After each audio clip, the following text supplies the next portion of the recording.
Hello मेरे दोस्तों, कैसे हैं आप सब? Very very good morning, good afternoon. Welcome to Deepak classes. आज हम बात कर रहे हैं कि कौन कौन से इंपॉर्टेंट चैप्टर्स है जो कॉस्ट अकाउंटिंग में 100% कंपलसरी पेपर में आते हैं। ऐसा नहीं होता कि अटैम्प्ट आया है और ये वाले चैप्टर से क्वेश्चन ना पूछे गए हो। कुछ ऐसे चैप्टर की लिस्ट दे रहा हूँ मैं आपको जो पेपर में 100% आते हैं और हर अटैम्प्ट के अंदर आते हैं। उससे कभी नहीं होता।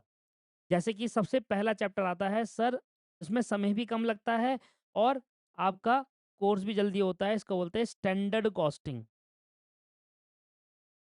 समय कम लगता है और कोर्स जल्दी होता है। सिर्फ मटेरियल और लेबर है, कुछ भी नहीं है सर। ग्रुप 2 के अंदर तो ओवरहेड तक पढ़ते हैं हम।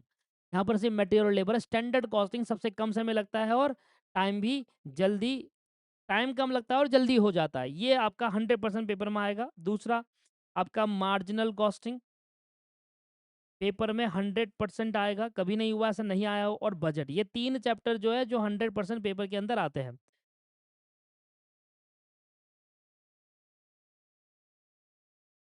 ठीक है जी। इसके बाद आता है 4th चैप्टर कॉस्ट शीट। हर बार पेपर में आता है कॉस्ट शीट, हर बार पेपर में आता है। मैं उन चैप्टर के लिए से बता रहा हूँ जो आते हैं। ठीक है ना। 5वां आपके पास ओवरहेड है। आपने देखा होगा मटेरियल चैप्टर मैंने यहाँ पर नहीं लिखा, देखा होगा लेबर चैप्टर नहीं लिखा। क्यों? कभी मटेरियल आता है, कभी लेबर आ जाता है, कभी मटेरियल पूछ लेते हैं, तो उसमें थोड़ा डिफरेंस रहता है। पर उन चैप्टर की लिस्ट दे रहा हूँ जो हर बार पेपर में आते हैं। ठीक है जी। जैसे कि छठा आपके पास सर्विस कॉस्टिंग और 8वां आपके पास कॉन्ट्रैक्ट कॉस्टिंग। ये ऐसे चैप्टर है जो हर बार पेपर में आते हैं। इनको आपको पहले करना चाहिए। इनको आपको पहले करना चाहिए और उसके बाद जो रिमेनिंग चैप्टर बच गए ना, उनको बाद में देखना चाहिए अगर आप रिवीजन कर रहे हैं तो। रिमेनिंग चैप्टर बाद में करनी चाहिए। ये सिर्फ रिवीजन के लिए है।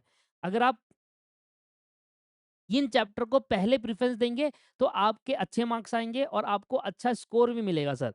मैं आपको बताता हूँ कितने मार्क्स की ये वेट रखते हैं। हर क्वेश्चन में 7 मार्क्स का आता है। 1, 2, 3, 4, 5, 6, 7 और इसमें 2 बार आता है। मार्जिनल कॉस्ट 2 बार पूछ लेता है आपसे, कभी 14 मार्क्स में, कभी 7 मार्क्स में।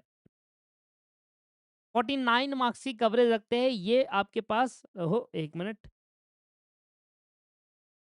63 मार्क्स की कवरेज रखते हैं और मान लो इसमें से 7 से 8 मार्क्स के अगर आपके एमसीक्यू आ जाते हैं, जो कि आएँगे, कन्फर्मडली आते हैं, 10 मार्क्स के एमसीक्यू उसके अंदर बनते हैं, तो 73 मतलब 70 प्लस मार्क्स की वेटेज रखते हैं ये आपके पास 7 चैप्टर।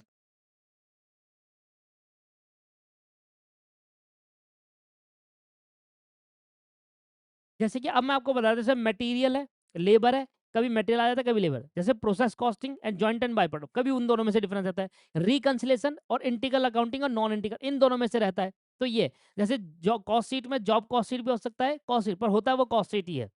तो इस तरीके से रहता है। कॉस्ट अकाउंटिंग स्टैंडर्ड हर बार पेपर में आता है, बट वो क्योंकि थ्योरेटिकल पार्ट है उसको याद करना मुश्किल होता है, क्योंकि 32 आपके पास जितने भी हमारे कॉस्ट अकाउंटिंग स्टैंडर्ड है, उसमें हमें उन सबको 24 कॉस्ट अकाउंटिंग स्टैंडर्ड है, उसमें से हमें याद करना होगा सिर्फ एक आएगा वो।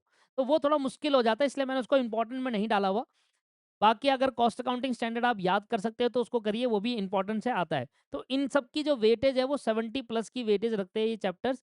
अच्छे मार्क्स आ सकते हैं इन चैप्टर को पहले करने में एंड बाद के चैप्टर को बाद में रिवाइज करें। जैसे कि मटेरियल लेबर आसान चैप्टर है, direct expense, joint and by product, process costing, ये आते हैं पेपर में।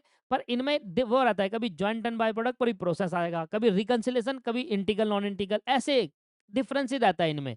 पर ये चैप्टर जो है ये कन्फर्म्ड आते हैं। ठीक है सर। तो इनको याद करके जाइए, इनको मतलब करके जाइए, अच्छे से रिवीजन करके जाइए। और अभी मैं आपके लिए बहुत कुछ लेकर आने वाला हूँ इस पर्टिकुलर ग्रुप 1 के अंदर, जैसे कि एबीसी एनालिसिस। पहले किन चैप्टर को करें, फिर किन चैप्टर को करें, फिर किन चैप्टर को करें। इसके बाद स्ट्रेटेजी, ये भी आने वाली है और बहुत कुछ छोटी छोटी चीजें आने वाली है इस चैनल के अंदर। तो पहली बार अगर आप हमारे चैनल पे, तो चैनल को जरूर सब्सक्राइब करें। Have a nice day, bye bye, take care, thank you. आप इसकी रिवीजन करना या स्टार्ट कर दीजिए।